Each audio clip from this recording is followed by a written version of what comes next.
Let me repeat, there are two topics where you cannot trust institutions like the ABC or our schools, particularly in Victoria, to tell the truth. Global warming, race politics. Victoria, extraordinary example there. It should now be clear to everyone that so-called Aboriginal historian Bruce Pascoe, author of the bestseller Dark Emu, is a fake Aborigine who writes fake history. This white man claims in his Dark Emu bestseller and in his children's version that Aborigines were actually farmers living in houses, in towns of 1,000 people with pens for animals. Now that, of course, is total bunk. I've said it. Conservative writers like Peter O'Brien have said it in his wonderful book, Bitter Harvest, darkemuexposed.org. Go read that. You'll find all the evidence you need. Pascoe's a fake. They've proved it. And Aboriginal groups denounce him as a fake. And now, finally, two left-wing academics have confirmed in a book published by Melbourne University Press that, yes, indeed, Pascoe's history is just made-up nonsense. But here's the thing. It's not just the fact that Melbourne University still has Pascoe as a professor in Indigenous agriculture, a discipline which didn't actually exist until he invented it. More, the new revelation. Victoria's Education Department still includes Pascoe on a list of Aboriginal authors that it's put together that it says should be taught in schools to help students learn about Aboriginal and Torres Strait Islander history and culture. And it says that Pascoe's children's book, Young Dark Emu, should be taught in grades 5 to 6, and the adult version should also be trotted out and taught to years 9 and 10. And it also recommends a study guide, which quotes Pascoe's fake claims approvingly. His totally fake claim that the majority of Aboriginal and Torres Strait Islander Australians were not living as hunter-gatherers, which every credible historian actually says, but rather as members of an established agricultural society. And what's more, it tells teachers to instruct children to preach Pascoe's gospel, to remind students that their aim is to educate others, as many Australians are unaware of these aspects of Aboriginal history, or Australian history. To which I say, no wonder they're unaware of this, since Pascoe's claims are actually fake. Joining me on Straight Talk is Mark Latham, former federal Labor leader and now One Nation leader in the New South Wales Parliament. Mark Latham, I mean, really, how can this Victorian Education Department still be telling teachers to teach not one, but two Pascoe books that have been so utterly discredited? Well, Andrew, it's in Victoria, it's in New South Wales, it's around the country. There are education authorities who want to teach what they hope, what they think could be true, rather than what is true.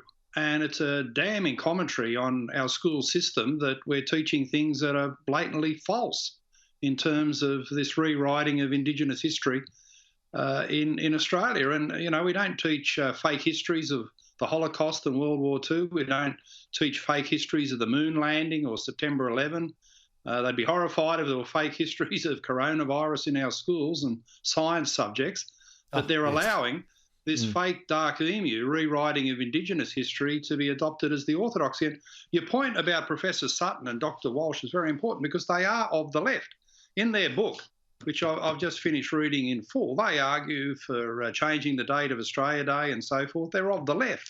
And in regard to these teaching resources, because there's Young Dark Emu, there's Dark Emu, and there's another one, Dark Emu in the Classroom. This is the teaching guide. They write, the message serves only to seriously mislead secondary students exposed to this material.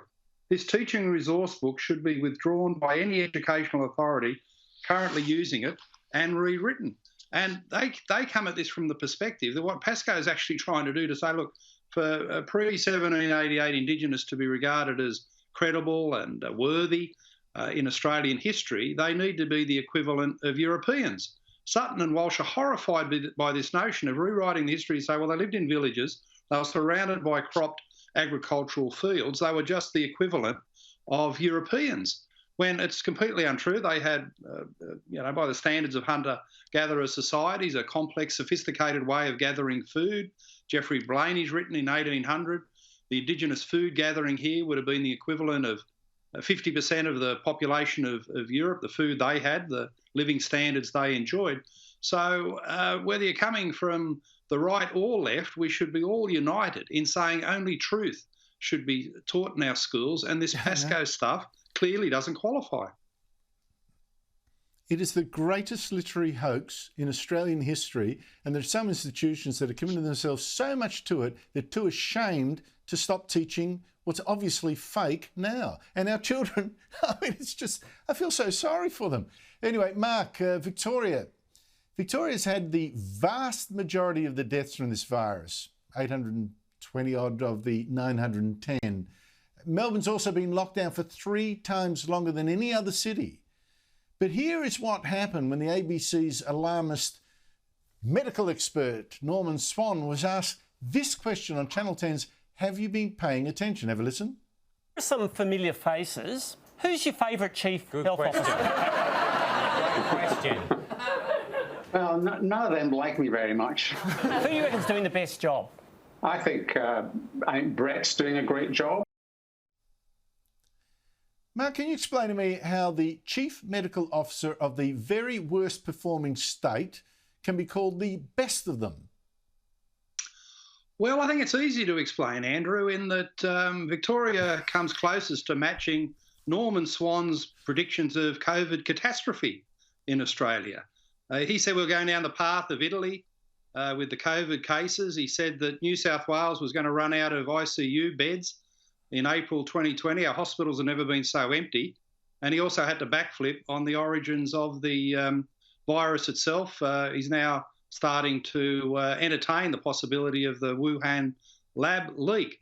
So when you're preaching catastrophe, Norman Swan probably looks at Victoria and thinks, oh, that's not too bad. They're actually coming closest to fulfilling all my predictions that were wrong. So I think that's why he gives Brett Sutton such a big tick. I can't think of a better explanation, so I'm going to go with that. That's the only one I've got. That's all I've got. That's all I've got. Mark, 2GB's ratings, okay? Now, 2GB obviously was the big conservative powerhouse radio station, the biggest in Sydney. Alan Jones was there, Steve Price, Ray Hadley, still there, Ray at least. Now, since they've replaced Alan Jones, he was essentially forced out, I think, lack of love, etc. last year. They replaced him with Ben Fordham. Now 2GB ratings in that morning, in that breakfast slot, they have come second for the first time in 18 years, second to Kyle and Jackie O. Can you explain why? Well, no one can replace Alan Jones. That's one reality, but you know, there was unnamed 2GB sources. They seem fairly well informed in the paper today, saying the new management there, which have come in from Channel 9 to run this, Greg Burns and Tom Malone, they're frightened of Twitter. Well, I don't know how you could live your life frightened of Twitter. You know, all those lefties, anonymous accounts, fake outrage and indignation and the like. I mean, if you're scared of Twitter, you might as well be scared of your own shadow in life. So if that's how they're running the station, you can see with the afternoon lineup, a lot of it, Andrew, you know, it's hard to listen to, but it's essentially the ABC with commercials. The afternoon lineup at 2GB is full of the stories about refugees, climate change, domestic violence, demonisation of men, the Indigenous voice, you know. Well, if you want to listen to that, the ABC can do it for you, taxpayer funded, no ads. So that's why 2GB's gone down the wrong path. And it just shows you it's one thing to say that people have been conservative, but unless you fight and you stand your ground and you don't give ground to idiots like Twitter, then what's the point?